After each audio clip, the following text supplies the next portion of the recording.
Bienvenue à l'Institut d'études avancées. Je suis Greti Myrdal. C'est moi qui dirige cet institut qui accueille environ 30 chercheurs chaque année qui nous viennent du monde entier, des meilleures universités du monde entier, afin d'échanger avec des chercheurs français et de nouer des liens internationaux et interdisciplinaires. C'est la ville de Paris qui nous met ce magnifique bâtiment à notre disposition. Nous en sommes très reconnaissants. Donc, la ville de Paris est notre principal partenaire. Nous en avons d'autres, 12 universités franciliennes et, entre autres, la revue Esprit. Nous sommes très heureux d'avoir un récent partenariat avec eux. Nous organisons des débats sur des questions politiques, historiques, philosophiques, en somme, sur notre société et notre réalité. Le premier de ces débats, tenu en mars, s'intitulait « Le moment populiste ». C'était avec Pierre Rosanvallon et Jan Werner Müller. Le deuxième a tourné autour des livres et bibliothèques à l'ère du numérique, un débat avec Robert Danton, qui était résident chez nous à l'Institut, et Roger Chartier et Jean-Noël Jeanneney. Et aujourd'hui, j'ai donc le plaisir de vous souhaiter la bienvenue à une discussion sur l'Europe au défi des migrations. Je remercie Virginie Guirandot, Ivan Krastev et Manuel Lafont-Rapnouil d'avoir accepté notre invitation à participer à ce débat. Je remercie aussi Anne-Lorraine Bujon, rédactrice de la revue Esprit, d'avoir accepté de l'animer.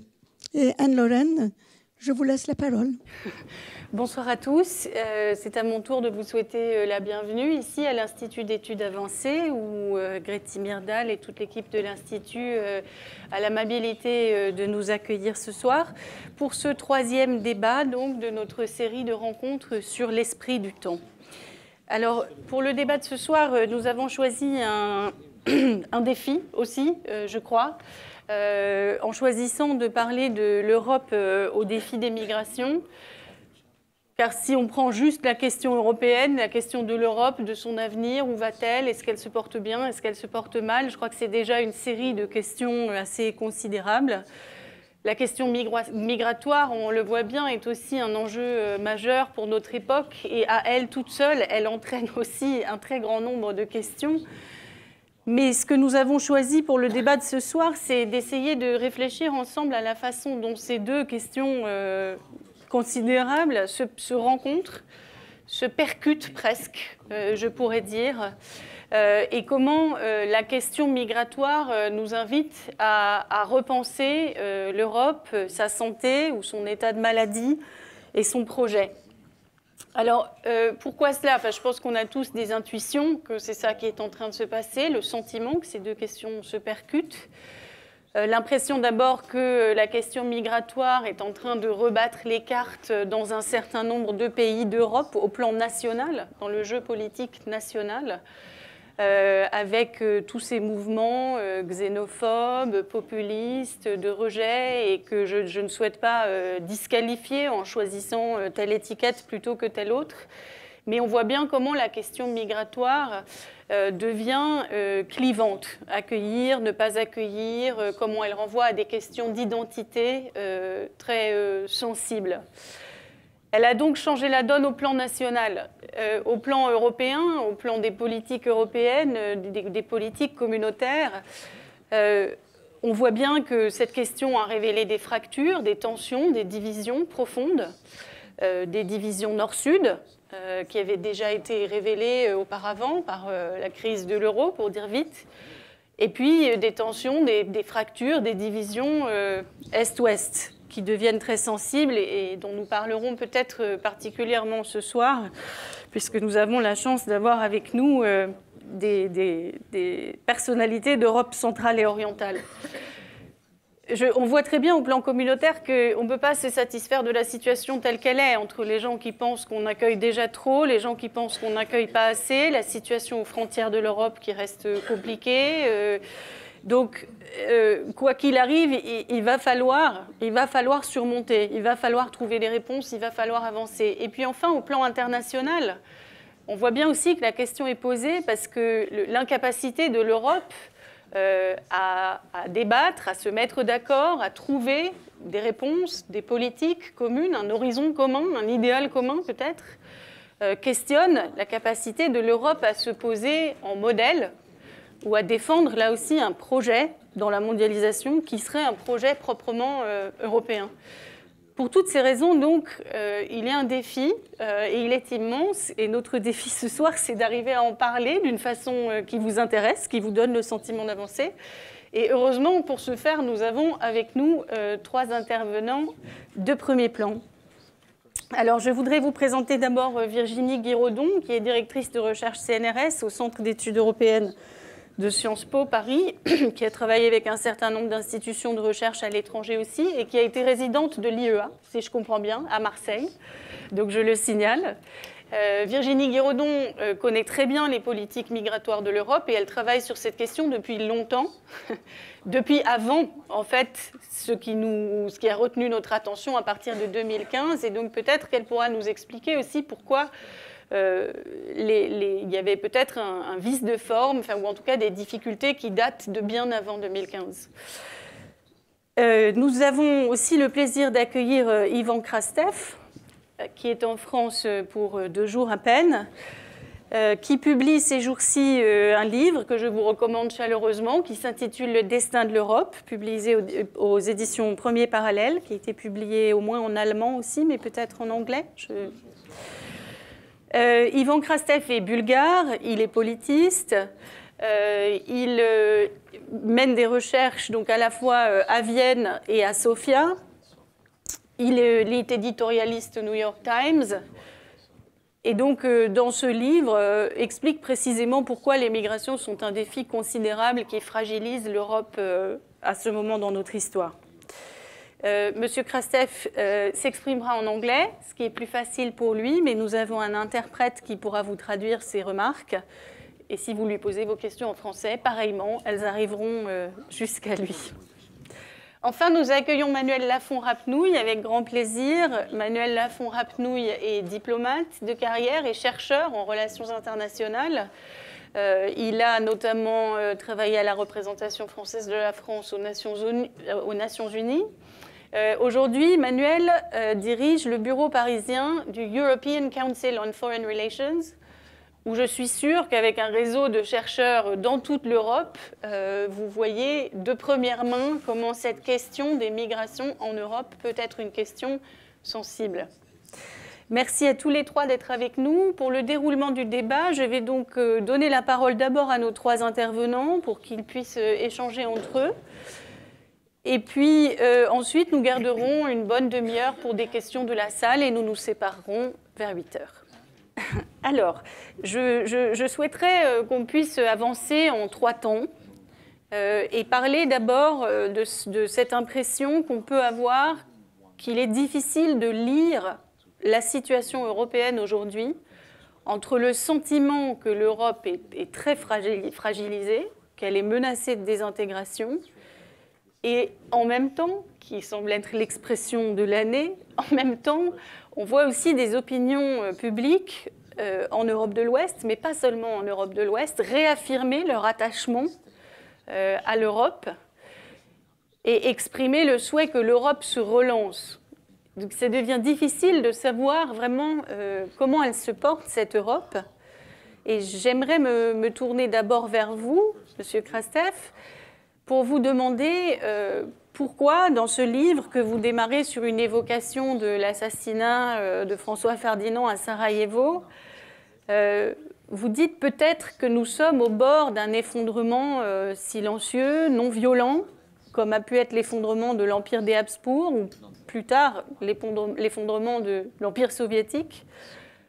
Peut-être que nous sommes à ce stade en Europe sans nous en rendre compte. Est-ce que vous pouvez nous expliquer votre impression que c'est ce moment que nous vivons? Thank you very much, and sorry for not speaking French. You can see everything which is wrong with Central Europe. But I'll try Tout d'abord, merci de m'accueillir ici et de m'écouter en anglais. Et vous comprenez déjà dès le départ ce qui ne va pas avec l'Europe centrale. I'll try to start with some kind of a very simple distinction in the way the crisis of the European Union is perceived in Central Europe, Eastern Europe, in opposition to Western Europe. Et je vais commencer par quelque chose de très simple, les différences de perception entre la façon dont la crise est perçue en Europe centrale, en Europe orientale et en Europe occidentale. And this is not about values and about interests. It's about a difference in experiences.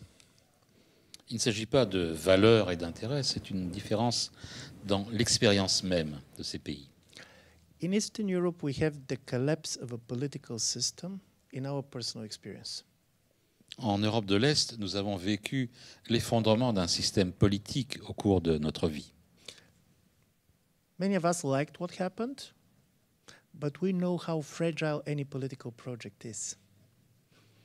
Beaucoup d'entre nous ont apprécié cet effondrement, mais nous savons tous quelle est la fragilité des projets politiques.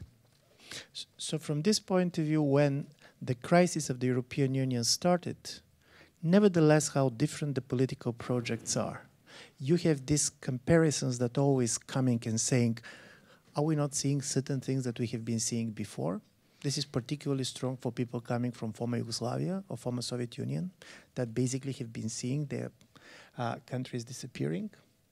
Et en fait, depuis que la crise a commencé en Europe, quelles que soient les différences de projets, il y a beaucoup de gens qui se disent dans l'Europe de l'Est, est-ce qu'on n'a pas déjà vu ça avec l'effondrement de la désintégration de la Yougoslavie et l'effondrement de l'Union soviétique? Est-ce qu'on n'est pas en train de vivre quelque chose de semblable? And this creates a very particular East European paradox. If you go on the opinion polls, the most pro-European public opinions today are the public opinions in Poland and Hungary, which you're not going to guess, basically seeing how they have been voting. At the same time, if you see the behavior of some of the Central and East European governments, you're going to see that they're hedging. In a certain way, they're behaving in the way to be sure that if something goes wrong with the European Union, they're not going to lose everything, particularly from a political point of view. So, and I want to stop on this because this is from this point of view, the difference between Euroscepticism that you can see much more in Western Europe, which is much more questioning how good is European project for this or that society, and what I call Euro-pessimism in Central and Eastern Europe. We don't believe that we are going to be better outside of the European Union. But many in Central and Eastern Europe are not sure that the European Union is going to survive. And I do believe this particular dynamics also reflects certain kind of a behavior of the governments, certain attitudes on the side of societies. En fait, c'est ça le paradoxe qui nous inquiète en ce moment. Si vous faites un sondage sur l'opinion publique dans des pays tels que la Pologne et la Hongrie, les gens sont en faveur de la participation à l'Europe. Mais la différence est avec le comportement du gouvernement. Et les gouvernements se protègent pour que, quelle que soit l'issue de la situation en Europe, ils ne soient pas balayés par un effondrement possible de l'Europe. Et c'est ça la différence entre l'euroscepticisme et l'europessimisme. Entre les gens qui sont sceptiques quant à l'avenir de l'Europe et ceux qui sont déjà pessimistes quant à l'issue de la question européenne. Alors, ce que vous nous dites là, c'est qu'effectivement, il y a des nuances peut-être en Europe centrale et en Europe de l'Est, donc moins de souhait de quitter ou de tentation séparatiste, et plus de conscience de la fragilité, là où nous, en Europe de l'Ouest, on aurait plus l'impression que tout va toujours continuer comme ça, parce que l'Europe, même si elle n'est pas parfaite, elle est là et elle est là pour toujours, mais aussi plus de protestations. Plus de protestations, par exemple, au point qu'on a le Brexit. Donc évidemment, je pense que tout le monde y pense. Et je me tourne vers vous, Virginie, parce qu'il me semble que, pas pour parler du Brexit, mais que vous avez écrit sur le fait que le sentiment anti-européen et le sentiment anti-immigré, pour dire vite, c'est quelque chose qui converge quand même dans beaucoup de pays et dans beaucoup de formations populistes aujourd'hui. Oui, alors, merci. J'allais commencer sur un autre sujet pour répondre à la question de ces différences entre les vues de l'Est et de l'Ouest. Mais vous avez raison, on peut malgré tout faire le parallèle, mais c'était pour répondre à euro-pessimiste ou euroscepticisme. Je pense que c'est effectivement important de ne pas mettre tout le monde dans le même panier. Des fois, on lit par exemple, des articles qui comparent Orban en Hongrie et les leaders de UKIP et leurs électeurs. Je pense qu'on est effectivement... C'est une espèce de facilité, mais ce n'est pas vraiment la question. Par contre, pour répondre plus directement à votre question, on a maintenant énormément d'études, essentiellement quantitatives, qui font effectivement le parallèle entre l'idée qu'on est contre l'Europe, mais aussi contre les immigrés. On en a parlé pendant toute la campagne présidentielle législative en France, en opposant ceux qui étaient pour la globalisation, contre la globalisation, etc. Je pense que ce qui est intéressant dans le débat ce soir, c'est justement de faire un petit peu des distinctions de ce point de vue-là et de voir que j'ai envie de dire le projet européen est maintenant contesté à la fois par ces partis populistes à l'Est et à l'Ouest sur des modes un petit peu différents. Donc je voudrais plutôt continuer à écouter ce qui a été dit. Moi, j'avais plutôt envie de revenir... je ne réponds pas à la question, désolée. On parle de crise de l'Europe. Moi, je me suis dit, à quel moment il n'y a pas eu de crise de l'Europe, hein? Donc, on sait que c'est presque dans... on parle de construction européenne. Des fois, le projet avance. Des fois, il s'arrête, etc. Toutes les études européennes racontent cette histoire. Et je me dis, mais quand est-ce qu'il n'y a pas eu de crise? Et ce qui est intéressant, c'est que le moment où il n'y a pas eu de crise, on a parlé de relance de l'Europe, c'est bien sûr les années 80, mais aussi les années 90. Un projet essentiellement économique, il faut quand même le rappeler. Au départ, le marché unique. Moi, j'étais étudiante à l'époque. Si ça se trouve, si je fais de la science politique, c'est aussi à cause de ça.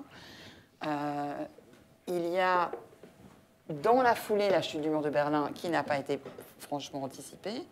Mais là, on se dit, il y a, on va dire, des années 80, à la fin des années 90, ce moment d'espoir. Quel serait le contraire du mot crise? Ça serait un moment d'espoir, où là, on va de l'avant, etc. Ce qui est absolument essentiel pour revenir à ce qui se passe en Bulgarie, en Hongrie et dans toute l'Europe de l'Est et dans l'Europe centrale et dans les Balkans, c'est un peu cette espèce de drôle d'agenda. Il y a un énorme espoir à l'Ouest, au départ, et quand la chute du mur arrive, on embrasse un peu l'idée que cet espoir va être partagé, j'ai envie de dire, par les pays d'Europe de l'Est et centrale. Quand je dis d'espoir, je parle de choses, par exemple, des grands écrits philosophiques à ce moment-là. Je pense à la publication d'Étienne Balibar, Nous, citoyens d'Europe, en 92. Plus tard, Jürgen Habermas publie La constellation post-nationale en 98. Il y a cette idée parmi les philosophes que l'Europe est une solution à tous nos problèmes. Et avec la chute du mur de Berlin, il y a cette idée que, voilà, la preuve que ce modèle d'après-guerre, qui était un modèle de guerre froide, où on défendait le droit de l'homme uniquement pour montrer qu'on était mieux que les communistes, on avait créé tout ce système pour être mieux que les autres, là, tout à coup, on réunissait tout le monde.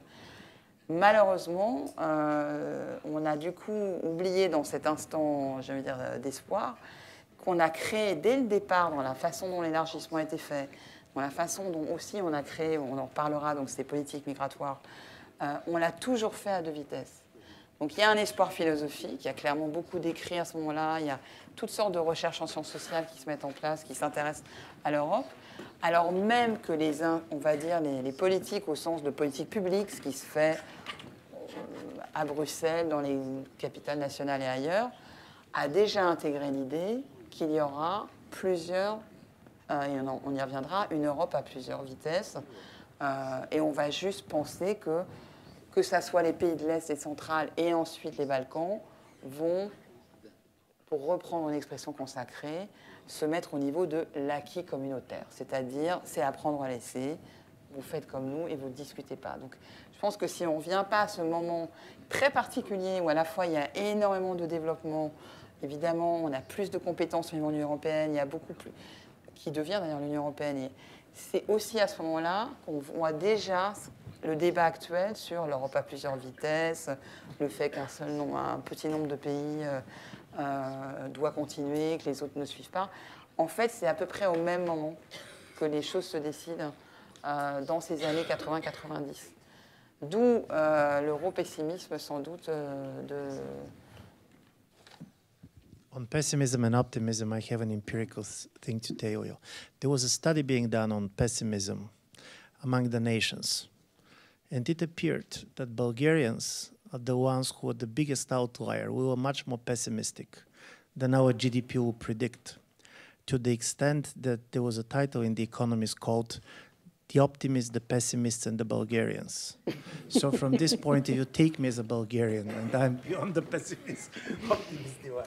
Je voudrais juste une petite anecdote pour répondre à votre question sur le fait que vous avez dit que j'étais un pessimiste, un euro-pessimiste.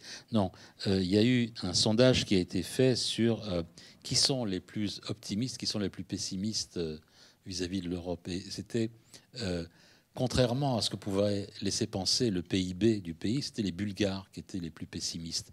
Au point que l'Économiste, le journal britannique, le magazine britannique, a publié un article avec le titre « Les optimistes, les pessimistes et les Bulgares ». Je m'arrêterai là.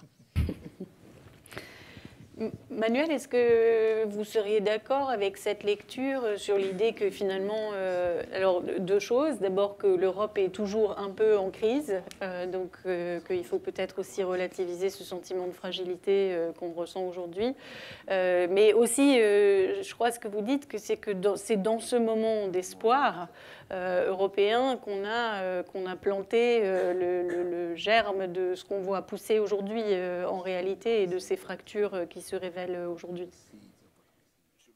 Oui, je pense que l'Europe a plus ou moins été avancée en crise. Les pères de l'Europe ont théorisé l'idée qu'elle avancerait par les crises, que les crises montraient les problèmes auxquels il fallait apporter des solutions et auxquels les États, à eux tout seuls, ne pourraient pas apporter la solution, et donc que c'est par là que l'Europe avancerait. Juste la situation actuelle est un peu particulière par rapport à cette histoire-là, parce qu'il y a beaucoup de crises en même temps, et que ces crises touchent à des choses qui ne sont pas des problèmes extérieurs que l'Europe absorbe et auxquels elle essaye d'apporter des solutions. Ce sont des problèmes qui sont sur ce que l'Europe a essayé de faire. La crise de la zone euro, c'est une crise de l'Europe. Ce n'est pas une crise qui vient sur les Européens et auxquelles les Européens essayent de répondre en se mettant ensemble. La crise des migrations, c'est une crise par rapport à Schengen. Et donc l'acuité que ces crises ont est un peu différente par rapport aux crises précédentes, parce qu'elles touchent à ce que l'Europe a fait et à ce qu'elle prétend être comme projet. Et donc c'est plus difficile pour elle. En fait, quand on parle de est-ce que l'Europe est au bord de la désintégration, il y a deux manières de regarder les choses. La première, c'est de façon très littérale. Il y a un processus de fragmentation. On le voit avec donc, la crise des migrations aboutit à des réflexes de fermeture des frontières. Mais il y a eu d'autres sujets. Il y a eu le Grexit. Est-ce que la Grèce allait sortir ou pas de la zone euro? Il y a eu le Brexit, le Royaume-Uni qui va sortir de l'Union européenne. Maintenant, évidemment, on peut penser à la Catalogne. Mais je pense qu'au-delà de cette vision-là de la fragmentation, il y a quelque chose de plus profond. Si on parle de désintégration, ce n'est pas juste un problème de jouer sur les mots. Ça a un sens particulier dans le contexte du projet européen, qui est un projet d'intégration. Et une partie de la crise ou des crises auxquelles on fait face aujourd'hui viennent du fait que la dynamique de l'intégration s'est essoufflée, qu'on est passé à des logiques beaucoup plus transactionnelles, de fonctionnement intergouvernemental. Ça, c'est pour la partie procédure et institutionnelle. Qu'on a atteint un espèce de niveau dans lequel on pense que gérer un marché et gérer la frontière, c'est à peu près ce que le projet européen, évidemment, le projet européen ne peut pas être juste ça. Il y a sur la question des pays d'Europe centrale et orientale, mais ce n'est pas la seule façon de l'illustrer, mais c'est une bonne illustration d'un problème de convergence. L'Europe a été construite avec l'idée qu'on allait tous converger, au moins économiquement et socialement. c'est pas le cas et ça crée des frustrations, et à l'intérieur des pays et entre pays. Et depuis maintenant plus de 10 ans que cette espèce de difficulté à poursuivre l'intégration existe, on voit que l'Union européenne est essentiellement réactive et défensive. Et ce qu'il y a derrière, de la part des États et de plus en plus explicitement de la part des peuples, de la part des citoyens, c'est une volonté de contrôle, de reprise de contrôle. C'était très très clair parce que c'était explicite dans le débat sur le Brexit au Royaume-Uni. Mais c'est beaucoup plus large et beaucoup plus profond que ça. Et une des autres grandes caractéristiques du projet européen, c'est qu'il fonctionne par le compromis. Et le compromis implique un minimum de perte de contrôle. Et cette perte de contrôle est de plus en plus insupportable, inacceptable pour les gouvernements et ou pour les citoyens. Je suis très sensible à ce que dit Ivan Krastev sur la fragilité du projet européen. Mais je pense qu'en plus de la fragilité, que sans doute on perçoit moins bien quand on est à l'ouest de l'Europe, il y a un effet d'érosion lié à l'incertitude, justement à cette espèce de situation depuis 10 ans où on ne sait pas ce qui va se passer, on a des crises, on ne sait pas comment on va réussir à sortir de ces crises, on essaye de naviguer, de passer la prochaine crise, la prochaine étape, le prochain tournant. Et en fait, cet effet d'incertitude a un effet d'érosion justement sur cette volonté que les gens ont de savoir où on va, de savoir ce qui se passe et d'avoir le sentiment qu'on a un contrôle sur les événements et sur nos propres destins collectifs. Cette volonté des peuples de reprendre le contrôle, parfois même jusqu'au point d'avoir été trahis par leurs élites, vous en parlez, Ivan Krastev, dans votre livre, avec cette idée qu'on reproche à l'Europe d'être autiste, qu'à répétition, les opinions publiques manifestent des insatisfactions, des questions, et qu'elles ont le sentiment que du côté des gens qui dirigent l'Europe, on n'entend pas, on n'entend rien, on ne voit pas.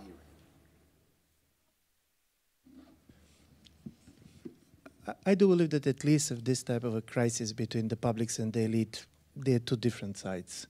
One is very much structural. European Union can be described from somebody who does not know anything as policy without politics in Brussels and politics without policy on the level of the nation states. En fait, oui, il y a ici un problème de crise qui peut être à la fois entre le public, entre les citoyens et leurs élites. C'est une crise structurelle. En fait, il y a, si vous voulez, des activités politiques à Bruxelles, mais sans véritable politique. Il n'y a pas de direction politique. Et même chose au niveau des États. Il y a des actions politiques, mais sans vision. So put yourself from the position of a Bulgarian voter who for the last years has been always voting against the government. You can change government, you cannot change policy. Et en fait, mettez-vous par exemple dans la peau d'un électeur bulgare. Ça fait des années qu'il vote contre les gouvernements en place, mais il ne peut rien faire. Ça ne change pas, la politique ne change pas. And particularly after the financial crisis, we ended up with two different versions of there is no alternative. In European Union, we very much constitutionalize certain macroeconomic policy. And exactly, you can change governments, you cannot change policies. In places like Russia and China, this was the other version. You can change policies, you cannot change those in power. En fait, le problème est purement et essentiellement économique et financier. Et ce sont deux versions de ce qu'en anglais on appelle par l'acronyme TINA. There is no alternative. Il n'y a pas d'alternative. Par exemple, c'est une notion macroéconomique due à ce qui se passe. C'est-à-dire que vous pouvez changer, si vous voulez, de politique, mais vous n'allez pas changer les réalités macroéconomiques. Vous n'allez pas changer l'économie. Et au contraire, par exemple, quand vous prenez des pays comme l'Union soviétique, l'ex-Union soviétique, ou la Russie et la Chine, vous pouvez changer la politique, mais vous ne réussirez jamais à changer le gouvernement. Why I'm saying this? Because I do believe this structural constraint makes people believe that all government is a conspiracy of the elites. Et en fait, ça mène les gens à penser selon quelque chose qui devient une contrainte structurelle. Il y a cette émergence de cette théorie du complot qui ferait que, quel que soit le dirigeant, c'est la même politique qui est menée. And this explains one of the most striking things that you are going to say in Eastern Europe these days. And this is why public is tolerating, for example, the fact that some of the governments in places like Poland or Hungary are trying to control the judicial system, pressure on the media, and the truth is that big part of the population is not reacting. En fait, ce qui se passe, c'est que, prenez par exemple ce qui se passe en Europe centrale. Dans des pays comme la Pologne et la Hongrie, le gouvernement tente de réduire au silence ou de contrôler, si vous voulez, les cours de justice et de contrôler les médias. Et en fait, la population n'est pas très inquiète de cela. Elle ne s'en inquiète pas. Because part of the logic is all this separation of powers is not making governments more accountable, but is just alibi on the side of the governments to tell why they cannot do this or cannot do that. Et en fait, les gens ne s'en inquiètent pas tellement parce qu'ils sentent que toute cette histoire de séparation des pouvoirs n'est qu'un alibi qui permet au gouvernement de dire « Ah, on aimerait bien faire ci, mais on ne peut pas parce que… » So the logic is, let's give the government as much power as they want so we can keep them accountable for what they're doing. The only problem, of course, with this logic is that when you give government as much power as they want, you never can be sure that they're going to return it to you. But this logic of concentration of power as the only way to keep governments accountable is very much the result of this feeling that I have the vote that I cannot change much.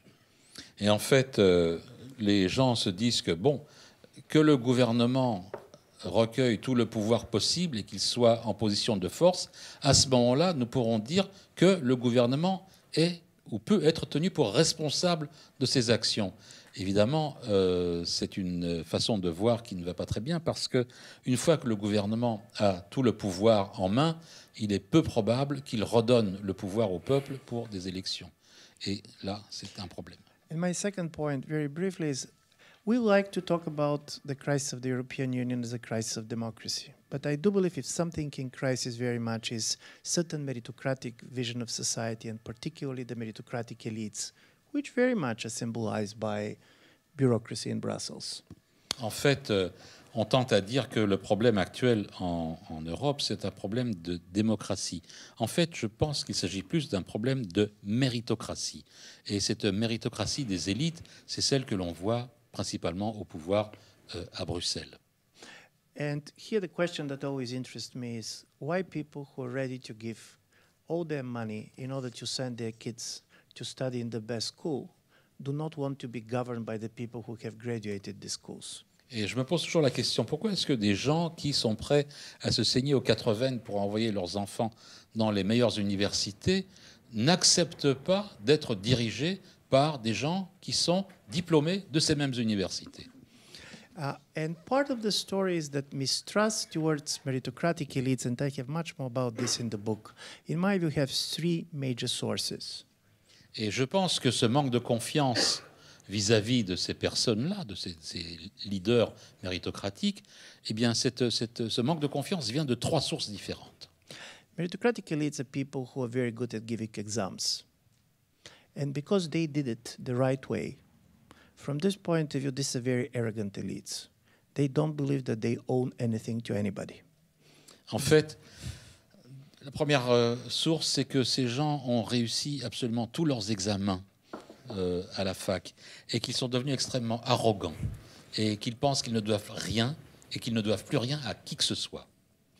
Secondly, particularly now with globalization, they became very mobile. They always had an exit. If you're a banker, you can be banker in Paris, you can be in Tokyo, you can be in Sofia. So meritocratic elites has an exit. En fait, voilà, il y a aussi le deuxième point, la deuxième source, c'est cette mobilité internationale.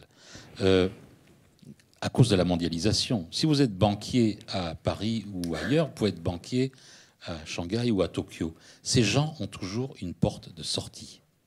And this is why the public started to fear that in the time of crisis, they cannot rely on these elites. Et c'est la raison pour laquelle they're simply going to leave. Les citoyens, les gens en Europe pensent que ces gens ne sont pas fiables. C'est-à-dire qu'on ne peut pas leur faire confiance. En cas de crise, ces gens vont faire leurs valises et aller ailleurs. On ne peut donc pas se reposer sur eux. Sur cette question de la mobilité des élites et en particulier en Bulgarie. Alors, il se trouve que nous avions dans le champ des recherches sur l'immigration, en particulier sur les politiques européennes, une collègue à moi qui s'appelle Elena Ileva, qui s'est donné la mort il y a quelques années, qui était spécialiste en particulier de Schengen, qui avait travaillé sur la façon dont les Bulgares avaient été humiliés quand ils devaient encore demander des visas Schengen, avant qu'ils aient droit à la libre circulation, et pas à la libre circulation, simplement à ne pas demander un visa de touriste. Et ce qui avait été frappant, je pense à ça, parce que oui, c'était une élite, elle était partie de Bulgarie, elle a fait sa thèse à Sussex, elle a été fellow European University Institute, elle a été fellow à Paris, elle n'a jamais trouvé de travail quand elle a voulu rentrer en Bulgarie. Et bref, j'en reviens à cette question, parce que la question, c'est aussi l'effet qu'a pu avoir la façon dont la Bulgarie, on pourrait parler de la Roumanie, mais restons sur la Bulgarie, vous connaissez sans doute mieux, a été justement accueillie dans cette Europe. La façon dont ils ont été traités. Bon, les visas Schengen, on a demandé à un groupe de musiciens qui allaient jouer à Londres de montrer qu'ils savaient jouer de la musique au consulat. Est-ce qu'il y a eu des répercussions, j'ai envie de dire, c'est ce qu'elle essayait de montrer dans son travail, sur cette façon d'être traités dès le départ comme des citoyens de seconde zone, y compris dans les politiques comme Schengen et autres, qui sont anecdotiques, mais qui renvoient aussi une image d'une Europe qui traite les Bulgares, et ils sont toujours avec les Roumains en ce qui concerne d'ailleurs l'entrée véritable dans Schengen, différemment. I do believe it is quite important to understand that European integration from certain perspective was a migration of the East into the West. Simply we migrated with our countries, adopting institutions, legislations, way of life. And imitation, even when it is successful, always produces resentment. And I do believe from this point of view, some of the Central European societies and governments should be analyzed as a second generation of migrants. En fait, on est ici pour parler des migrations et pour parler de l'intégration en Europe de ces pays d'Europe centrale et orientale. Tout ça a été en fait une question d'adopter des valeurs, adopter des institutions et adopter un modèle de vie de l'Europe occidentale. Et c'est de là que vient tout ce ressentiment et d'avoir dû adopter toutes ces valeurs qui n'étaient pas des valeurs locales. Et il faut considérer tous ces pays qui se considèrent eux-mêmes comme des migrants ou des immigrés de la seconde génération. And just to give you one empirical fact, the strongest support for the populist vote in Europe is not coming from the places which received most migrants and refugees, but the places from which most people has left in the last 20, 25 years. Look at East Germany in the German elections. East Germany is the place which get basically the least number of refugees within Germany. But for the last 25 years, former GDR lost 15% of its population going to the West. As a result, the very fact that you're staying there is perceived as a loss of status. And I do believe that this is part of, in my view, secret history of the migration crisis. It's not simply the fear of those who come, but also the trauma of those who has left. En fait, juste un point empirique. Les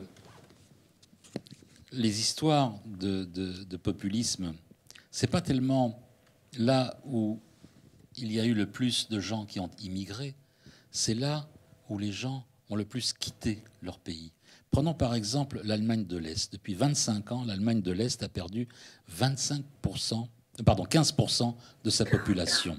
Et c'est là que les partis qui s'opposent aux migrants se trouvent. Les gens qui restent se considèrent comme ayant perdu leur statut, comme étant des perdants. Hein. Et donc ce n'est pas dans les pays où il y a le plus d'immigrants qui sont arrivés qu'il y a ce sentiment anti-migrant, mais c'est bien dans les pays, non pas qui ont reçu le plus de migrants, mais de ceux dont la plus grande partie de la population est partie et a migré vers l'Ouest. Oui, vous parlez très bien dans votre livre, effectivement, de cette angoisse démographique, en fait, et de la façon dont elle est liée du ressentiment ou du rejet des migrants. Vous parlez aussi, donc, pour revenir un instant à la question des élites, de ce sentiment que peuvent avoir une grande masse de la population d'être finalement piégée entre des élites libérales cosmopolites qui essayent de leur vendre l'immigration comme une chose formidable, et les immigrés qui se pressent aux frontières de l'Europe. Mais alors, pour me tourner, vraiment en venir donc, à la question des migrations, et je me tourne vers vous, Virginie Guiraudon, ce qu'on voit quand même... alors finalement, pourquoi cette question migratoire donne le sentiment de faire imploser l'Europe, et aussi par rapport à ce sentiment d'être trahi par des élites libérales, on n'a pas forcément le sentiment que les gens, les institutions européennes, nos gouvernements, quand ils discutent à Bruxelles, sont furieusement pro-immigration non plus, en réalité. Donc, est-ce que je peux me tourner vers vous pour demander donc, pourquoi cette question des migrations est devenue si contentieuse à Bruxelles? Oui, alors d'abord pour dire que je suis complètement d'accord avec l'analyse qui vient d'être faite de l'attitude des perdants. Mais je pense qu'en France, il y a aussi des régions... où par exemple le vote Front National est très très fort, qui sont des régions d'émigration. Je pense au Nord, qui a été à un moment une terre d'immigration, de Belges, d'Allemands, de Polonais, d'Italiens, que sais-je, et qui maintenant sont des espèces de vide. Voilà, sont assez exsangues et se sentent un peu tout seuls, et je pense que c'est quelque chose auquel il faut réfléchir. Alors, il y a effectivement un paradoxe, et j'ai enfin compris la question que vous m'avez posée tout à l'heure, qui m'a un peu déstabilisée. Il y a effectivement un paradoxe, c'est-à-dire que si vous écoutez les discours des partis d'extrême droite, parce que populisme, maintenant, ça ne veut plus dire grand-chose, hein.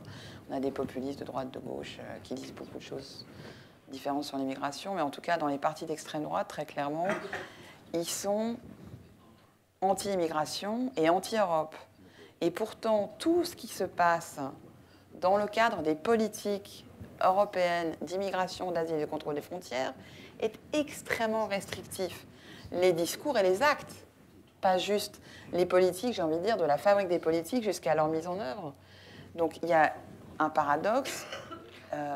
Ce qui semble primer, alors est-ce que les gens savent exactement ce qui se passe à Bruxelles? Non. Est-ce qu'ils regardent vraiment les pratiques des politiques publiques? Non. Ils ont quand même... Ce qui prime, c'est quand même l'idée que, bon, c'est les eurocrates qui décident, etc. Mais s'ils regardaient effectivement précisément ce que fait l'Union européenne en termes de contrôle des frontières, ça serait difficile de faire vraiment plus restrictif. Mais vous avez raison, c'est un paradoxe. C'est-à-dire que... on va voir comment ça évolue. J'ai envie de dire ça évolue, mais la campagne du Brexit... ça a été aussi une campagne anti-immigration, autant que anti-européenne. C'est-à-dire que tous les arguments étaient contre l'immigration européenne, certes, mais pas seulement. Donc il y a une conflation dans les discours de l'extrême droite qui n'a rien à voir avec, en fait, ce qui se passe vraiment en termes à la fois de production des politiques publiques au niveau européen et de leur mise en œuvre par toutes sortes d'agences, Frontex, le Bureau européen de l'asile, etc. Donc là, est-ce que, ceci dit, on vote pour tel ou tel parti en ayant pris connaissance exactement de toutes les politiques publiques européennes? Non.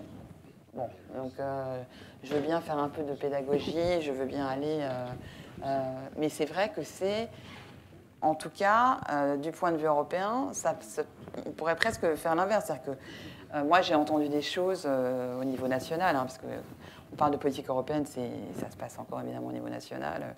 J'ai entendu à l'Élysée, il y a 2 ans, un préfet m'expliquer que si on ne coopérait pas avec l'Angleterre à Calais, 700 000 personnes allaient traverser directement de Grèce en Angleterre. Donc ces idées sont déjà, en plus, ont été... tout le monde sont maintenant partagées, j'ai envie de dire, par les élites bureaucratiques.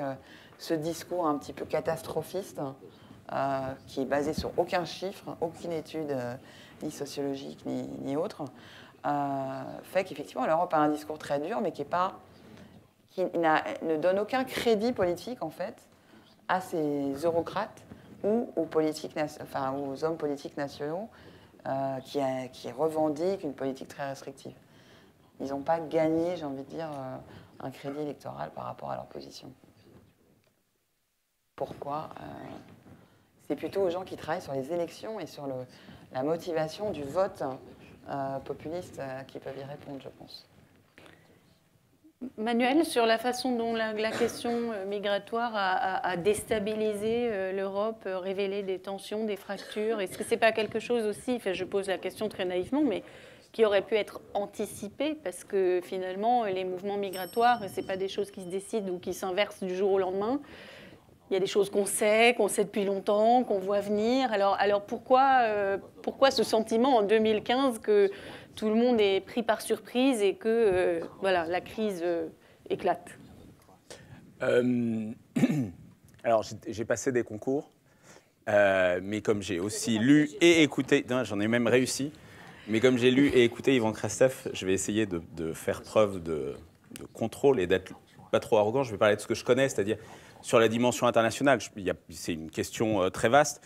Moi, ce qui me frappe sur la dimension internationale, c'est comment cette crise en 2015 a montré que l'Europe croyait qu'elle pouvait d'une certaine manière se retirer du monde et que ce n'était pas grave, qu'il pouvait y avoir une crise majeure en Syrie et que ça n'arriverait pas chez elle, que l'Afghanistan n'arriverait jamais jusqu'à nous, que ce qui se passe en Afrique resterait en Afrique en quelque sorte, et on a été rattrapé par ça. Alors ça a pris une forme particulièrement aiguë à ce moment-là, mais ça existait avant, ça continuera après, ça prendra éventuellement d'autres formes, mais on ne peut pas s'abstraire du monde. Et il y a eu toute une période, la période d'espoir, où l'Europe se projetait, où on pensait qu'on allait non seulement stabiliser l'Europe, nous stabiliser nous-mêmes, mais qu'on allait réussir à stabiliser notre environnement régional, notre voisinage. Et c'était pour ça qu'on parlait de voisinage, c'est parce qu'on pensait que c'était important. Et non seulement on n'a pas réussi cette stabilisation, ni à l'Est ni au Sud, pour des raisons différentes et avec des résultats différents, mais on n'a pas réussi. Mais en plus de ça, aujourd'hui, on est déstabilisé par cet environnement immédiat. C'est pas juste qu'on a raté notre opération de projection de stabilité, mais on n'a pas réussi non plus à se projeter, à se protéger, pardon, de l'instabilité. Et je pense que c'est très important de voir, l'Europe est construite sur l'idée des interdépendances, ce que je disais tout à l'heure sur cette histoire de contrôle avec laquelle aujourd'hui on a plus de mal. L'Europe est construite autour de l'idée qu'on va être interdépendant et que ça va nous aider. Et cette interdépendance, c'est aussi la façon dont les Européens, ou la plupart des Européens, souvent, a conçu, quand elle prend un peu de temps pour y penser, a conçu sa relation avec le reste du monde. L'idée qu'on est interdépendant et on va construire cette interdépendance, on va ouvrir des marchés, on va essayer de favoriser de la mobilité, on va construire, je ne sais pas, des liens sur l'énergie, etc. Il y a une interdépendance, il faut l'organiser. Cette interdépendance, elle est bonne. Elle est bonne en Europe parce qu'elle nous oblige à coopérer, mais en fait, elle est bonne avec le reste du monde parce que ça va nous obliger à travailler ensemble et ça va amener de la stabilité ailleurs. Et en fait, d'abord, la première chose, c'est que cette interdépendance, elle marche dans les deux sens. Les Européens se sont rendus compte que ça voulait dire que nous aussi, on était dépendants des autres. Bizarrement, c'est tout de suite beaucoup plus difficile à accepter. Et en fait, même des fois, elle est asymétrique. Et la crise des réfugiés, c'est un bon exemple de cette asymétrie. Et quand on voit la façon dont la relation avec la Turquie, notamment pour l'Allemagne, a complètement changé à cause de cette crise, où le premier réflexe des Allemands, quand on parle de Turquie avec eux, c'est surtout ne rien faire qui aboutisse à ce que les Turcs remettent en cause la mise en œuvre de l'accord sur ce point précis de la relation qu'on a avec la Turquie, qui est l'accord sur les réfugiés. On voit bien que cette question de l'interdépendance, d'une certaine manière, elle s'est retournée contre la façon dont les Européens pensaient leur relation au reste du monde et pas juste à leur voisinage. Et c'est un des principaux défis, à mon avis, qui se pose aujourd'hui aux Européens. C'est comment est-ce qu'on arrive à repenser ça sans que la réponse soit on jette le bébé, l'eau du bain, la salle de bain, la baignoire. L'interdépendance est un problème, on ferme. Je ne crois pas qu'on puisse fermer cette évolution vers l'interdépendance. Et je pense que l'immigration est un des exemples, parmi beaucoup d'autres, du fait que cette interdépendance, elle existe de fait, autant qu'elle existe par le fruit des politiques publiques par lesquelles on les encadre, on les régule, on les dirige, on essaye de les anticiper. Et clairement, là, il y a eu un problème de ce point de vue-là. Virginie Guiraudon, vous vouliez réagir? Je voudrais vraiment abonder dans ce sens.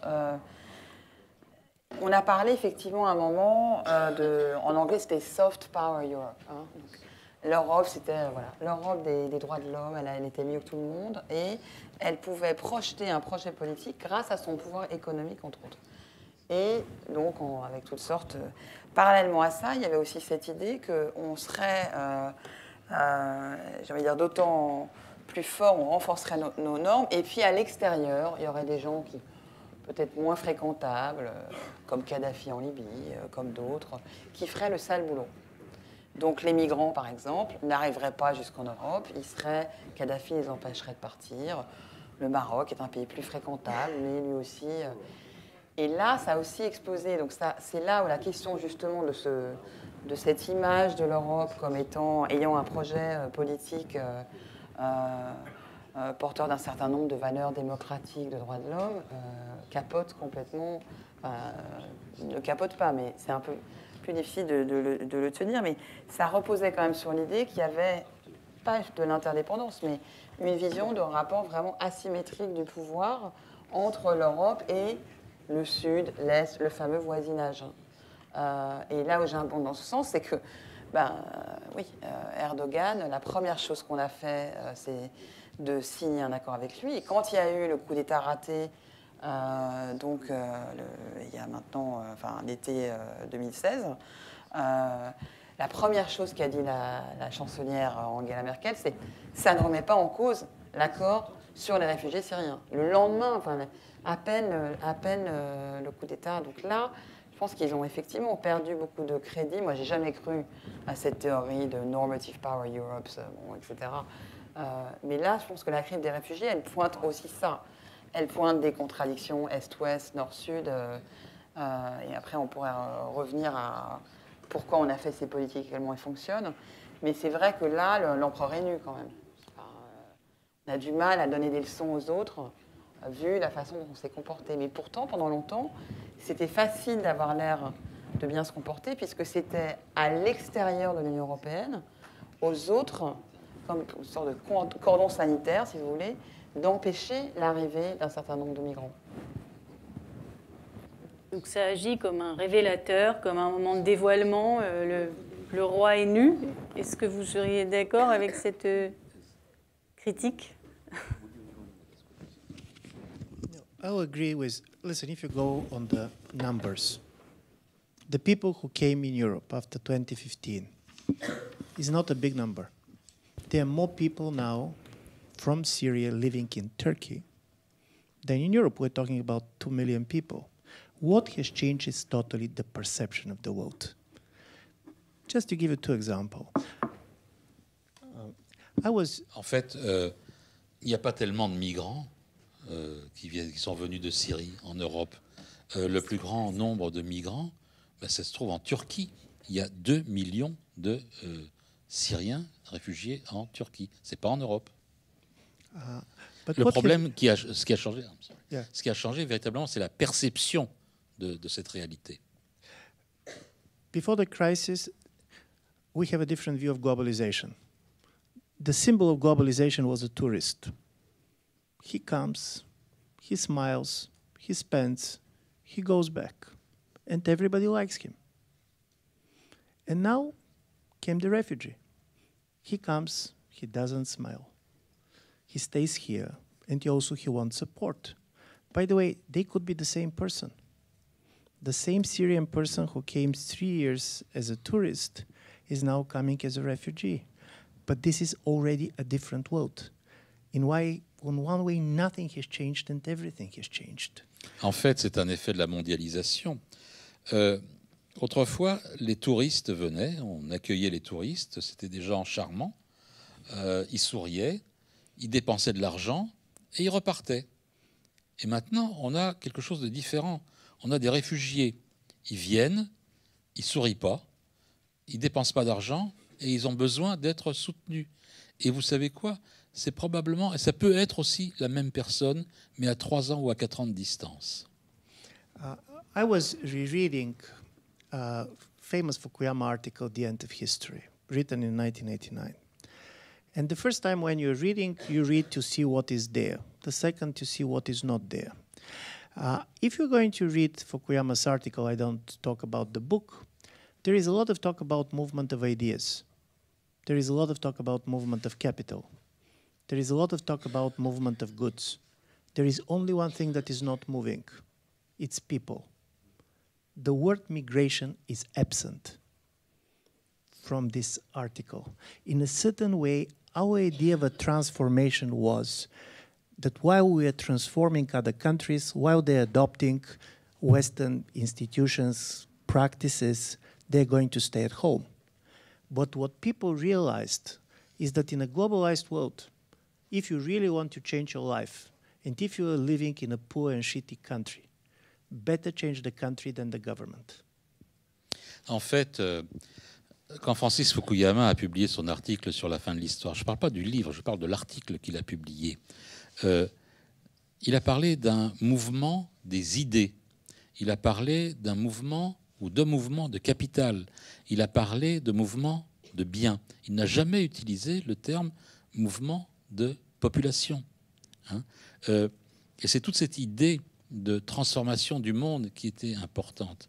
Et avec la venue de la mondialisation, c'est cette idée que si vous vivez dans un pays merdique où les choses ne fonctionnent pas correctement, il ne faut pas changer de gouvernement, il faut changer de pays. And from this point of view, paradoxically, migration is starting to look as the 21st century version of the revolution. But you don't need ideology, you don't need basically parties, you don't need collective action.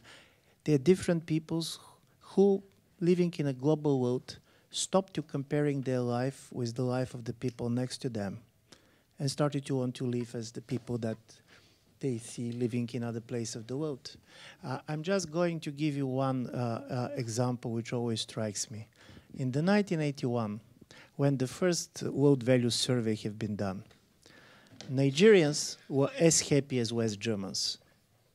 20 years later, Nigerians were as happy as their GDP is going to suggest. What has changed was that Nigerians got television sets, and they can see how the West Germans were living. So from this point of view, what globalization changed was the frame of comparisons.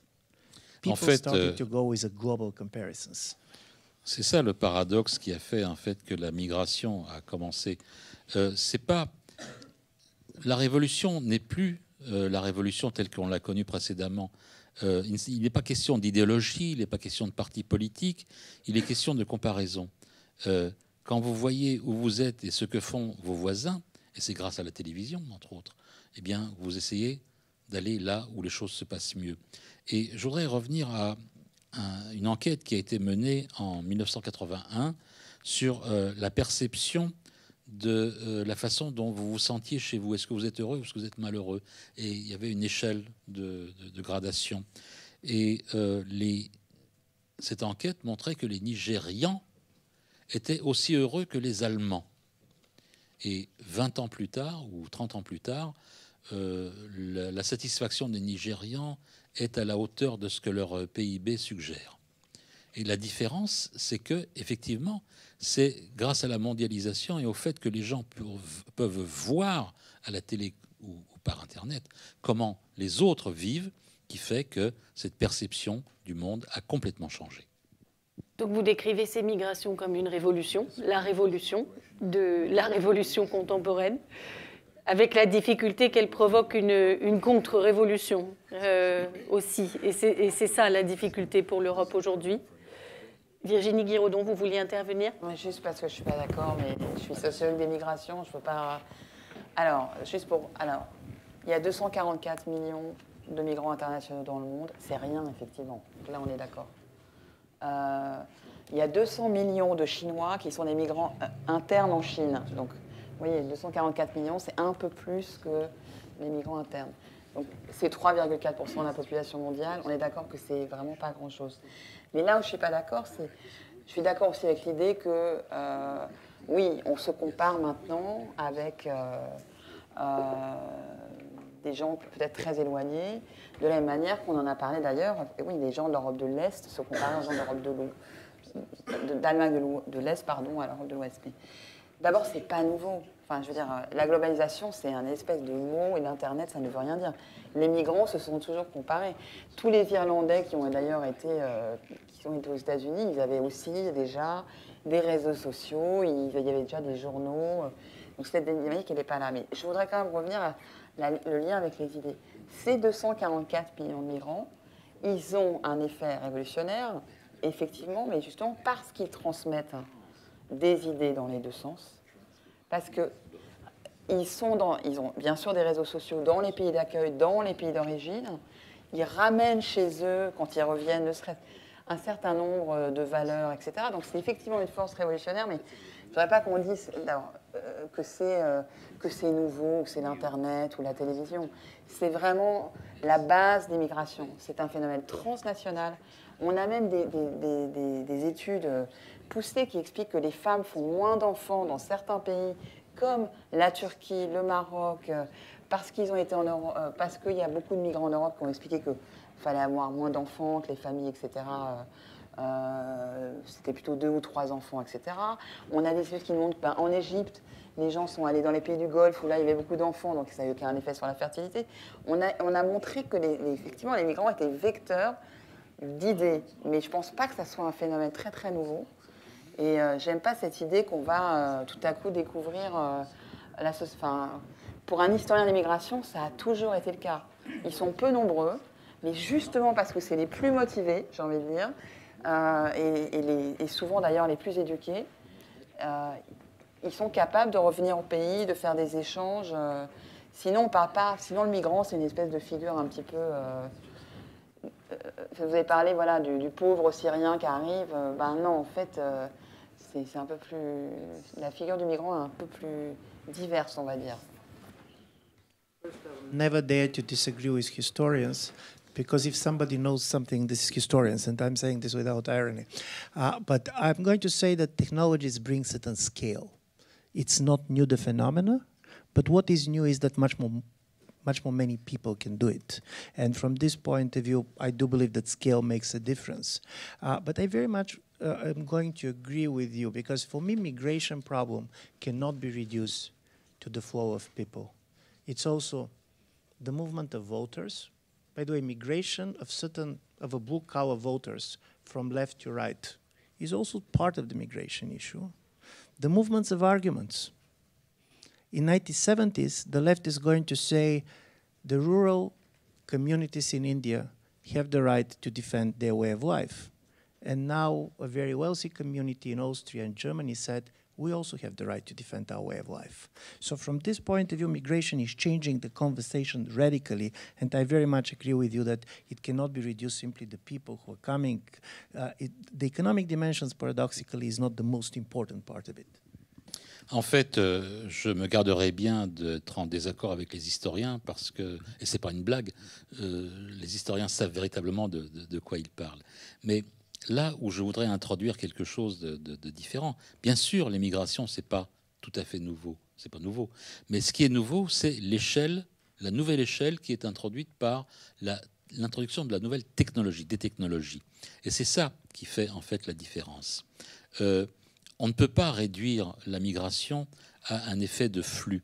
Mais il y a un effet qui a été causé par les grandes migrations sur l'électorat et sur le glissement de l'électorat de la gauche vers la droite. Et par exemple, dans le monde des arguments qui ont été définis, dans les années 60 ou 70, la gauche était violemment en faveur de la reconnaissance des caractéristiques des populations locales en Inde, pour que ces populations conservent leurs habitudes, leurs mœurs et leurs traditions. Et beaucoup plus récemment, c'est en Autriche que des populations locales commencent à dire « mais attendez, mais nous aussi, on a le droit de conserver nos traditions et nos mœurs ». Et c'est là qu'il y a eu ce changement qui intervient dans le langage d'une idée qui était autrefois à gauche et qui est devenue une idée qui n'est pas du tout une idée de gauche. Et on ne peut pas réduire non plus l'immigration simplement à un effet économique. Merci beaucoup. Alors, je vois l'heure qui tourne et j'ai promis de donner la parole à la salle. Peut-être avant de prendre des questions de la salle dans le temps qui nous reste, je ne sais pas si vous vous sentiriez, Virginie Guiraudon, Manuel Lafont-Rapnoud, Yvan Krastef, en vraiment une phrase chacun, allez, peut-être deux, nous dire, puisqu'on a posé cette question, l'Europe au défi des migrations, si on ne veut pas que cette question entraîne l'Europe vers la désintégration, quelle est la première chose qu'il faudrait faire, le premier sujet auquel il faudrait s'attaquer? Si c'est possible de répondre très vite, faites-le, et sinon on va passer tout de suite la parole à la salle. Manuel Lafont-Rapnoud. Merci. Quelle est l'urgence finalement, si vous aviez une chose à faire, à proposer? Alors, je vais prendre les deux phrases, pas une seule phrase. D'abord, je pense que au fond du fond, c'est une crise de solidarité. C'est une crise de solidarité avec plein de facettes. C'est une crise de solidarité vis-à-vis des réfugiés. C'est une crise de solidarité vis-à-vis des migrants, qui n'est pas le même genre de solidarité. C'est aussi une crise de solidarité entre les États membres de l'Europe. Et c'est aussi une crise de solidarité de l'Europe avec le reste du monde. Yvan Krastef rappelait le nombre de réfugiés en Turquie, en Jordanie ou au Liban, en termes de proportion par rapport à la population, c'est pire. Et on sait qu'une grande partie des réfugiés, pour ne parler que des réfugiés, en fait, est réfugiée en partant d'un pays du Sud vers un autre pays du Sud. Et donc, je pense que c'est un axe important et c'est un axe que la crise des réfugiés met en avant, mais qui va bien au-delà. Et la deuxième chose, c'est je ne suis pas sûr qu'il y ait une solution urgente. Je pense qu'au contraire, ce qui manque, c'est une solution qu'on déroule dans la durée et où on a une direction et où on a un projet. Tout ce qu'on a fait depuis 15 ans, c'est de chercher des solutions immédiates aux problèmes immédiats, au lieu d'essayer de réfléchir aux problèmes qui vont venir et à la suite. Très rapide. Première phrase, Wir schaffen das. C'est pas moi qui l'ai dit, c'est Angela Merkel. Phrase qui restera peut-être célèbre, qu'elle a dit donc, en disant voilà, on va les accueillir. Ça veut dire quoi? C'est-à-dire, si on dit la vérité, finalement, des fois ça marche. Elle a eu un revers électoral au mois de septembre. Enfin, elle entame son 4e mandat de chancelière. Certes, il y a eu une montée de l'extrême droite, mais elle a vu le nombre de réfugiés accueillis, vu comment ça s'est passé. On n'a jamais essayé de dire la vérité. On parlait des élites et du peuple. Des fois, si on leur dit la vérité, pourquoi pas? Voilà, Wir schaffen das. Yvan Krastef. My grandmother, who is a major intellectual authority for me, she said that there are problems that you cannot resolve, you should outlive. So from this point of view, it's not about finding a policy solution now. I always believe that Chancellor Merkel was re-elected not simply because she opened the borders, but also because she showed capacity to close the border at a certain point. And if the elites want to have any impact on the migration crisis, the most important that they should do is to show that they're in control. Because the fear of situation going out of control is what basically radicalizes the public and not the sheer number of migrants and so on and so on. So from this point of view, how to show that situation is manageable, in my view, is critical. Merci beaucoup. En fait, si vous permettez, pardon, excusez-moi. Ma grand-mère, que je tiens pour une grande intellectuelle et comme un maître à penser, m'a dit que si tu fais face à un problème que tu ne peux pas résoudre, il faut tenter d'y survivre. Et en fait, pour parler de Angela Merkel et la raison pour laquelle elle a été réélue, c'est probablement aussi parce qu'elle a montré qu'elle savait accueillir, mais qu'elle était au pouvoir, qu'elle avait la capacité d'ouvrir et aussi la capacité éventuellement de fermer. Et c'est ça qui provoque en partie les crises, c'est quand il y a un manque de confiance des électeurs envers leurs élites, quand ils sentent que les élites ne sont plus en mesure d'exercer un pouvoir. Merci beaucoup. Alors, avons-nous des questions dans la salle? Inutile que je me présente, je fais partie du public. Une question rapide. Quel impact a sur le phénomène d'immigration et de la perception de l'immigration le terrorisme, la croissance du terrorisme à l'état actuel? Vous avez raison, déjà, l'Europe et les migrations, si ce n'était pas suffisant, je propose d'aborder aussi la question du terrorisme. Bien sûr, elles se croisent souvent dans les arguments. Est-ce que l'un d'entre vous, peut-être l'un d'entre vous prend la question? Comme ça, on peut en prendre plusieurs qui voudraient... Ah, on peut prendre plusieurs questions également, si vous préférez. Donc, on a une autre question, migration, terrorisme. Monsieur. Ah non, ce n'est pas migration terroriste, c'est policies without politics ou politics without policies. Parce que le problème a été évoqué, mais il n'a pas été traité, puisque le débat portait sur les attentes, les perceptions de l'Europe. Mais c'est quand même un débat incontournable dans la construction symbolique du politique. Donc si on prend la question de est-ce que les États peuvent ou veulent accueillir les immigrés, comment ça se traduit en termes de politique? La Suède et l'Allemagne ont répondu, logement, accueil, formation, période de transition, l'accueil des enfants. Les autres pays, comme la France, ont répondu par leur tradition. HLM, hébergement transitoire, camp, accueil de certains jeunes, camp de rétention. Donc ça dépend quand même des États en eux-mêmes de faire monter leur capacité d'accueil ou leur symbolique de l'accueil. Et les pays de l'Est ont répondu non, nous on a nos nationalités, on ne peut pas monter au-delà. Donc après, ça se traduit en termes de policy. En quoi l'Europe, Commission européenne, peut faire monter ses policies? Ce débat européen, je ne l'ai pas trop entendu, parce que les réponses classiques, c'est l'argent à la Turquie pour contrôler la frontière, freiner les flux syriens, ou renforcer Frontex. Très bien, la frontière et le contrôle se tiennent par l'extérieur, mais ils se tiennent aussi par l'intérieur, et comme vous l'avez dit, Merkel a répondu sur les deux niveaux. Donc, l'enjeu politique, c'est à monter les deux niveaux, l'extérieur et l'intérieur, et les welfare, compte tenu des traditions de chaque nation. Ou pour dire plus concrètement, l'argent que l'Europe ou l'Allemagne verse à la Turquie, pourquoi il ne serait pas versé à la Slovaquie, à Bucarest et à la Bulgarie? Chaque pays est-européen est en droit de se monter là. Donc ça, c'est une question centre de la centralité européenne. On a déjà beaucoup de questions dans ces deux questions. Est-ce que vous voulez qu'on prenne une troisième et puis on vous laisse répondre? Madame. Pour vous exposer, je fais partie d'une académie internationale d'éthique et politique publique avec la faculté de Paris-Descartes.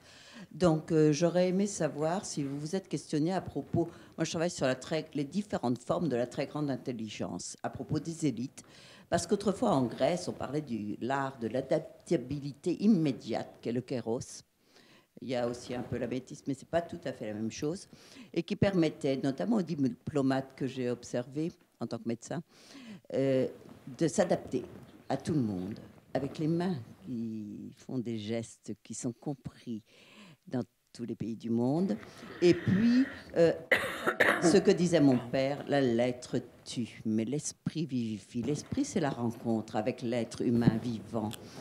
Et dont Jean Baudin, du XVIe siècle, disait « Il n'y a de richesse que d'hommes », ce qui relativise la valeur des diplômes, bien qu'ils soient quand même nécessaires, notamment pour être médecin ou diplomate. Merci. Une question donc sur les donc, élites. Qu'est-ce que vous en pensez de tout cela? Merci. Alors, ça vous fait beaucoup de sujets. Qui voudrait commencer par quoi? Moi, je veux bien commencer. Politics, non? Sur politics, enfin, je pense j'ai la même analyse que vous, en fait. Donc, je sais pas si... je pense que vos interventions étaient à la fois une question et une réponse, au sens où... Alors, le cas de la France, c'est assez intéressant. C'est un pays fondateur de Schengen, qui, quand il y a la crise, ne fait absolument rien. Mais c'est aussi, comme vous savez, la France, c'est la frontière anglaise. Hein. La frontière anglaise, c'est à Calais. Donc, on est quand même un drôle de pays, de ce point de vue-là. Donc, c'est bien de prendre cet exemple-là. Ils n'ont absolument, effectivement, rien fait. On a promis d'accueillir 30 000 personnes dans le plan de relocalisation des réfugiés, etc. Mais là où je vous rejoins, c'est que moins on en fait, mieux en termes de policy, c'est-à-dire que moins on en fait en termes d'accueil, on justifie d'une certaine manière des solutions d'externalisation. On ne peut pas le faire, donc il faut que ça se passe avant. Faut que ça, c'est exactement le contraire, mais dire que c'est une tradition française, je n'irai pas jusque-là quand même. Si c'est une tradition, ça dure depuis 30-40 ans, oui, je pense qu'il y a eu d'autres moments. Mais dès le départ, 1985, 1990, Schengen, l'idée c'est d'imposer des visas aux personnes, qu'elles ne puissent pas monter dans un avion ensuite parce que les transporteurs aériens devront vérifier leur visa et leur passeport. Et si ça ne marche pas, on coopérera avec les pays de transit ou les pays d'accueil. Il n'y a jamais eu l'idée dans toutes ces politiques européennes que les gens arriveraient jusqu'à l'Europe, puisque toute l'idée c'était que dès qu'ils arrivent, il y aura quelqu'un du GISTI, de la CIMAD, de la NAFE, de COSTEJ, qui vont les aider et leur dire leurs droits. Donc la France a été assez, dès le départ, à penser que ça ne servait absolument pas à avoir de l'accueil. Et là, on est reparti, après cette crise migratoire, pas du tout dans les capacités d'accueil. J'ai vu le projet de nouvelle loi sur l'immigration qui va bientôt être présenté. On va augmenter les délais de rétention et le nombre d'expulsions. On revient à ce qui s'était passé entre 2007 et 2012 sous la présidence Sarkozy. Aucun changement depuis 2015. Enfin, il n'y a aucune réaction. Et donc, moins on est accueillant, moins les gens vont venir. C'est plus ou moins vrai parce qu'en fait, une partie, ce que vous savez peut-être, mais une partie d'ailleurs des gens qui sont arrivés en Allemagne, qui ont vu leur demande d'asile rejetée, sont venus en France et sont parmi les gens qui sont entre Paris, Calais, etc. Mais l'idée, c'est effectivement, moins on fait de policies, moins les gens vont venir chez nous. Ça a quand même plus ou moins bien marché. Mais c'est le lien que vous faites est tout à fait... et on continue, hein, il n'y a aucun changement, une continuité politique en France assez exceptionnelle sur cette question-là. Surtout, ne pas montrer de capacité d'accueil. Ah, pardon, on vous a pris votre micro. Ivan Krastev. Yeah, I don't know much about terrorism, so I'll just try to talk with the capacity issue because I find it quite important. One of the victims of the migration and refugee crisis is the human rights discourse. Because the human rights discourse is abstracting from the capacity of the states to do this or that. One of the horror of East European countries, in the view of a people coming, has a lot to do with the total failure of our countries to integrate the Roma communities within our countries. If you basically see the number of the Roma kids not going to school, being out of the labor market. So when Germans said we can do it, it was also trust in the capacity of the state. The answer of Eastern Europe was we can't not do it because we don't trust the capacity of our states. And from this point of view, how to reintroduce the problem of the state capacity in the way we're discussing the moral obligations of societies, in my view, is very serious, because otherwise we're going to be in a way of preaching, which I do believe is great for the Pope, but should not be great for the policymakers. En fait, la plus grande victime de cette crise migratoire, c'est les droits humains. Et je voudrais revenir à une chose qui est très importante pour les pays de l'Est. L'importance, en fait, c'est la capacité de l'État à traiter de ces questions. Et pourquoi dans les pays de l'Europe centrale et de l'Europe orientale, plus exactement, il y a cette pensée que l'État n'est pas capable de faire les choses. Par exemple, il y a l'intégration des Roms et des enfants roms. Quand on regarde quelle est la proportion des enfants roms scolarisés dans les pays d'Europe centrale et de l'Est, elle est désastreuse. C'est véritablement quelque chose qui est terrible. Alors que les Allemands, le gouvernement et l'État allemand a eu la capacité, et l'a fait, d'accueillir les migrants. Donc c'est une question de capacité de l'État. Et pour les pays d'Europe centrale et des pays de l'Est, la population n'a absolument aucune confiance dans la capacité de l'État à accueillir les migrants. Donc la question de l'accueil est très liée à la question de l'intégration, de la capacité à mettre en œuvre des politiques d'intégration aussi sur le long terme. On essaye de répondre rapidement sur la question migration-terrorisme, comment les deux questions se croisent. Alors, je vais avoir un peu moins de mal à répondre à celle-là qu'à la question de l'adaptabilité, même si je suis diplomate, je suis désolé. Je voulais juste dire un mot sur le rôle que peut jouer l'Europe. Parce que j'ai dit que c'était une des crises qui mettait en jeu la solidarité entre Européens, je pense que l'Europe a un rôle, parce que la solidarité, justement, ça s'organise. Ce n'est pas juste un problème de coordination, c'est aussi un problème de comment est-ce qu'on met en place une réponse collective et comment est-ce qu'on se donne les moyens d'avoir cette réponse en ayant cette approche collective. Les Italiens ont hurlé pendant une assez longue période en disant « mais c'est formidable, tout d'un coup la crise des réfugiés frappe les Allemands et tout le monde dit c'est un drame ».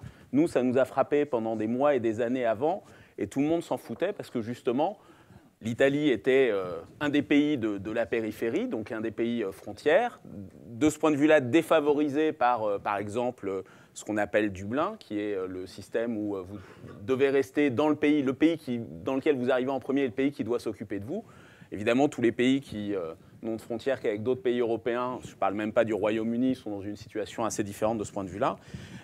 Et quand on voit ce dont on parlait tout à l'heure sur la relation entre l'Allemagne et la Turquie, je pense que si on avait eu une approche plus européenne de la crise et si on avait une approche plus européenne de la relation avec la Turquie, l'Allemagne se sentirait beaucoup moins fragile dans sa relation avec la Turquie et beaucoup moins dépendante de cet accord et de cette politique qu'elle a sur le traitement des réfugiés.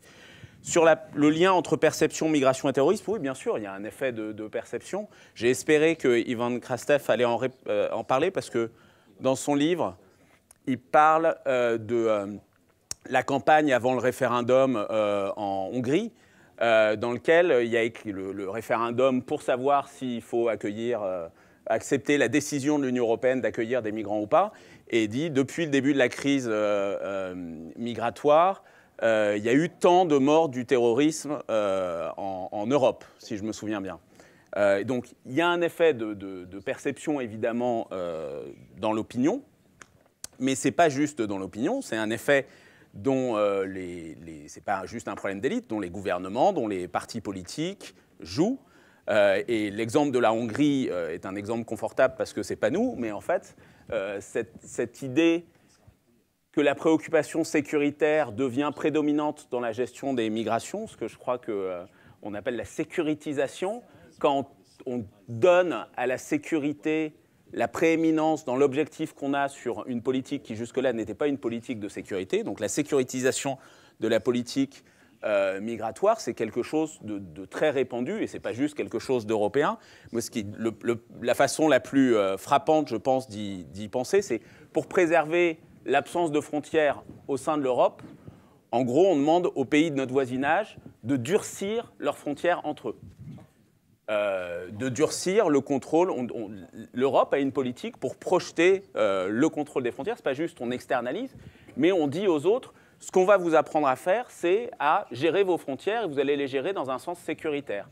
Pas forcément sur les biens et les marchandises, mais sur les contrôles de personnes, oui, à la fois pour des raisons migratoires, pour des raisons terroristes, pour des raisons de trafic, le cas échéant. Évidemment, ça dépend de l'actualité et des priorités.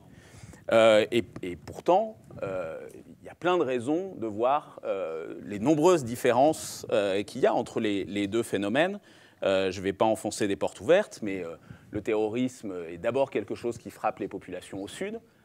C'est un terrorisme du sud vers le sud.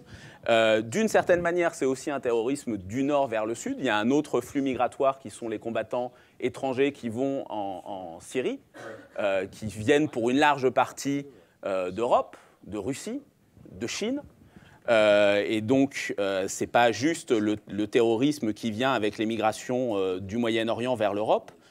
Et puis, une grande partie des activités terroristes, c'est vrai aux États-Unis, c'est vrai en Europe, c'est vrai ailleurs, sont liées à des populations qui sont nées en Europe. Et donc, après, on peut toujours commencer à remonter à oui, mais certes, mais deuxième, troisième, xème génération. On a un problème lié à la situation intérieure de nos sociétés. Merci beaucoup. Would you like to react to this? No. Should we? Bon, alors je crois que voilà, il est l'heure de nous séparer. Les discussions étaient passionnantes. On aurait aimé les poursuivre, mais c'est ainsi. Il est 8 heures. Il me reste à remercier vraiment chaleureusement nos 3 participants, à vous recommander à nouveau ce livre, Le destin de l'Europe, et à remercier, last but not least, l'IEA, toute l'équipe de l'IEA d'avoir accueilli ce débat ce soir. Merci.